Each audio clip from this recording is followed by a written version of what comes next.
When my wife passed away, it felt like my entire world had collapsed. The house, once filled with laughter and warmth, became eerily silent. The days stretched endlessly and the nights felt colder than ever. 5 years passed, yet the void remained unfilled, unshaken. At first, I found ways to cope. I immersed myself in my routine, gardening in the mornings, reading on the porch in the afternoons, and taking the occasional fishing trip to clear my mind. But no matter how much I tried to fill my time, there was always a lingering emptiness. A sense that someone was missing. It wasn't romance I longed for, nor the thrill of new love. I simply craved companionship. Someone to sit beside me, to share a quiet meal, to talk about life's little moments. Someone who would understand the weight of silence in an empty house. So, when a friend suggested I meet Nancy, I hesitated at first. Dating in my 20s had been nerve-wracking enough. Could I really navigate it in my 60s? But my friend reassured me. She's wonderful, Frank. Smart, independent, and looking for exactly what you are, a genuine connection. Nancy was 62, newly retired, and like me, searching for companionship. Over the phone, her voice carried warmth and confidence, a mix of experience and hope. She spoke with ease, as if we had already known each other for years. So, with a blend of nervous excitement and quiet optimism, I agreed to meet her. I arrived early at the cafe, choosing a quiet corner table where we could talk comfortably. I wanted to make a good first impression, so I had put on my best blazer, something I hadn't worn in a long time. When Nancy walked in, I was pleasantly surprised. She carried herself with confidence, dressed in an elegant blue blouse, her silver hair neatly styled. She was every bit as poised as she had sounded over the phone. We exchanged warm greetings, and for the first few minutes, our conversation flowed effortlessly. She spoke about her love for travel and cooking, reminiscing about a trip to Italy that had changed her perspective on food. I shared my passion for woodworking and classic literature, and to my delight, she listened intently, nodding in understanding. For a moment, I thought, maybe this could work. Maybe I don't have to be alone anymore. But then, just 15 minutes in, Nancy leaned forward, lowered her voice slightly, and said something that made me pause. Her tone had shifted. Gone was the easygoing warmth, replaced with something more calculated. Frank, there's something important we need to discuss before we go any further. I took a sip of coffee, bracing myself for what was to come. Nancy adjusted her posture, her eyes studying me carefully as if measuring how I would react to her next words. Frank, if we get married, you should let me manage all your finances. Men aren't always great with money, and since I used to be a financial director, this would be better for both of us. The words hung in the air between us, as if she had just suggested something as casual as ordering another cup of coffee. At first, I thought I had misheard her. Did she just say, all my finances? The cozy ambience of the cafe suddenly felt different, like a trap I hadn't realized I had walked into.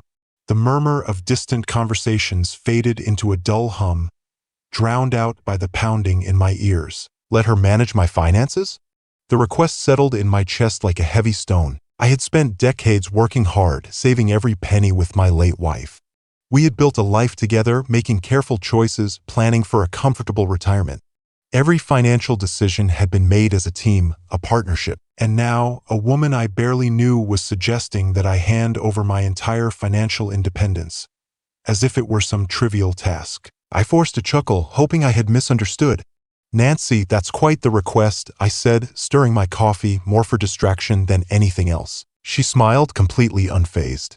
It's just practical, Frank. Money is the #1 cause of stress in relationships. This way, there's no tension. I'll take care of everything. I let her words sink in. A part of me wanted to believe that she had good intentions, that maybe she thought she was offering me security, not control. But another part of me, the part that had spent 5 years navigating life alone, making careful financial decisions to secure my future, knew better. Nancy, I've been managing my finances my whole life. Why would I suddenly need someone else to do it now? She let out a light laugh, as if my concerns were nothing more than a child's protest. Frank, let's be honest. Men tend to be careless with money. I used to be a financial director. I know what I'm doing. I gripped my coffee cup a little tighter. It wasn't just her words. It was the certainty in her tone, the way she dismissed my concerns without a second thought. She wasn't asking me to trust her. She was expecting me to surrender. I looked down at my coffee, now lukewarm, mirroring the chill that ran down my spine. 5 years of solitude had been lonely, but at least I had been free. The thought of trading that freedom for a life where my decisions were dictated, where my hard-earned savings were no longer mine, was terrifying. For the first time that afternoon, I felt something stronger than loneliness. I felt the urgent need to run. Nancy's eyes sparkled as she leaned forward, her enthusiasm almost contagious. I've always dreamed of spending a month in Hawaii, relaxing, enjoying the beach, and having a professional photo shoot to capture the best moments of our new life together. I nearly choked for the second time that afternoon. A new life together? We had barely finished our introductions, and she was already planning our grand romantic getaway. I'll take care of all the planning, she continued with a smile. You just need to cover all the expenses. And there it was. It hit me then. Nancy wasn't interested in building a life together. She was crafting a fantasy, and I was merely expected to fund it. Nancy, a month-long trip is a big commitment, especially when we just met. She waved her hand dismissively.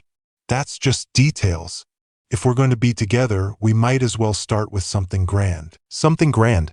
That was the difference between us. I wanted something real, something built on trust, laughter, and mutual understanding. Nancy, on the other hand, wanted a whirlwind fantasy, an Instagram-perfect romance complete with sunsets, champagne, and a professional photographer to document it all. And the worst part? She didn't even see how unrealistic it was. As she continued painting her picture of the perfect getaway, I couldn't help but feel like an extra in someone else's scripted romance. This wasn't love, it was a transaction. Nancy leaned in again, her tone shifting into something more deliberate. There was no hesitation in her voice. She had been waiting for the right moment to bring this up. Frank, we should live together for 6 months before making any big decisions. I nodded slightly, taking a measured sip of my coffee. At face value, it wasn't the worst idea. At our age, dating wasn't the same as in our 20s. We didn't have the luxury of endless time to figure things out. A trial period could actually make sense. But then she added the part that made my stomach drop. To show your commitment, she continued smoothly, you need to transfer $25,000 into a joint account. I nearly dropped my cup. $25,000? A rush of heat crept up my neck. Surely she was joking. I blinked, waiting for the punchline. Was I dating or investing in a corporation? It's a commitment deposit, she explained, as if that made it any better.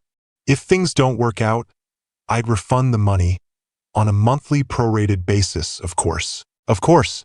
Because nothing says romance like a financial exit strategy. I exhaled sharply, shaking my head. This is insane. Nancy, relationships aren't about deposits and refunds. They're about trust, yes, but trust isn't built on financial transactions. She pursed her lips, looking slightly annoyed. That's where you're wrong, Frank. A financial commitment shows dedication.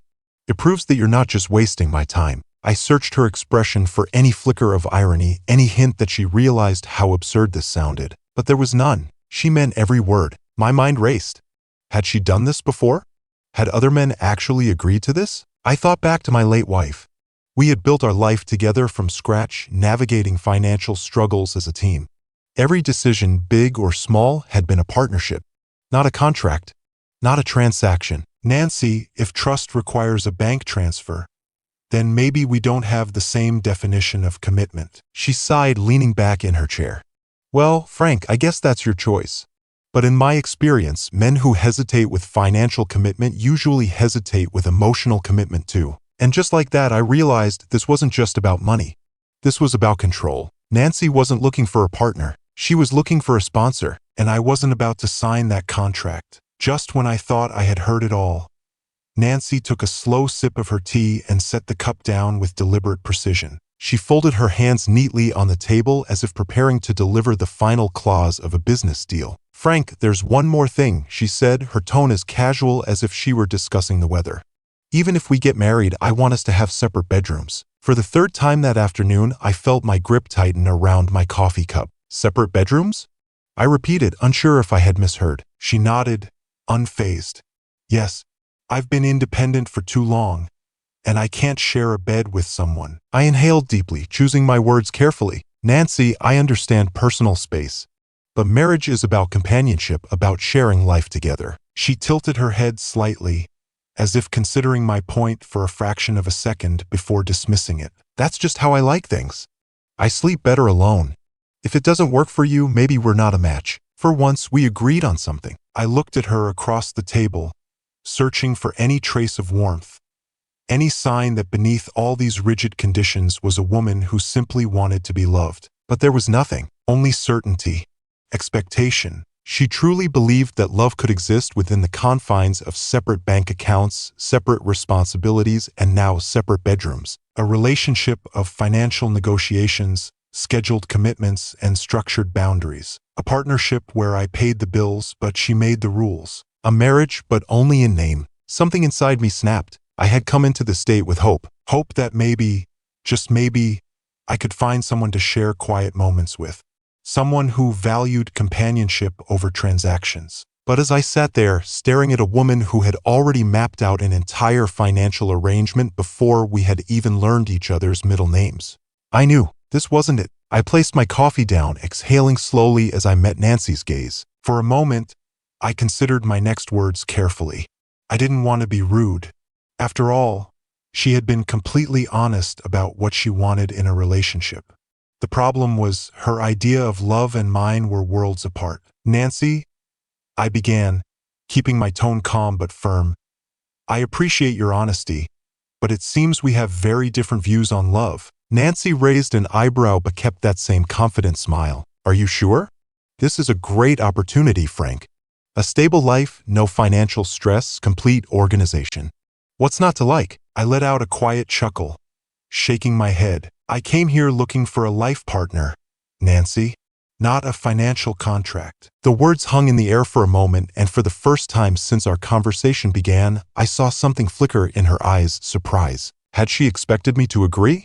To simply accept her terms? But she quickly recovered, giving me a small shrug. Well, Frank, I guess we just see things differently. That was an understatement. I stood up, reaching for my coat. I could feel her watching me as I picked up my half-finished coffee. I hope you find what you're looking for, Nancy, I said sincerely. She gave me a small nod, not looking the least bit disappointed. I turned and walked toward the exit. And with each step I took, I felt something unexpected. Relief. No, I hadn't found love today, but at least I still had my freedom. And more importantly, my bank account was still intact. Driving home, I couldn't help but reflect. Was this really what dating had become? A series of negotiations, contracts, and transactions disguised as romance? I had walked into that cafe hoping to find companionship, someone to share quiet moments with, a person to build something real.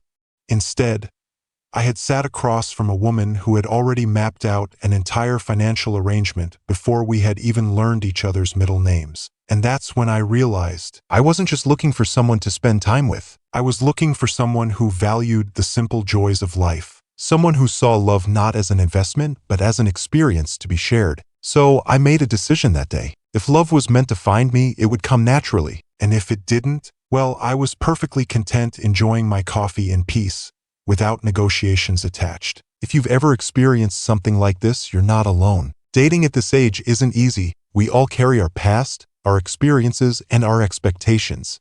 But at the end of the day, love should be about connection, not contracts. That's why I share stories like these, because I know so many of us are navigating the same journey. If you enjoyed the story, make sure to hit the subscribe button. I have plenty more coming your way. Stories about dating, relationships, and the unexpected lessons life throws at us. And who knows, maybe one of these stories will help you see things a little differently. Until next time, take care, and I'll see you in the next one.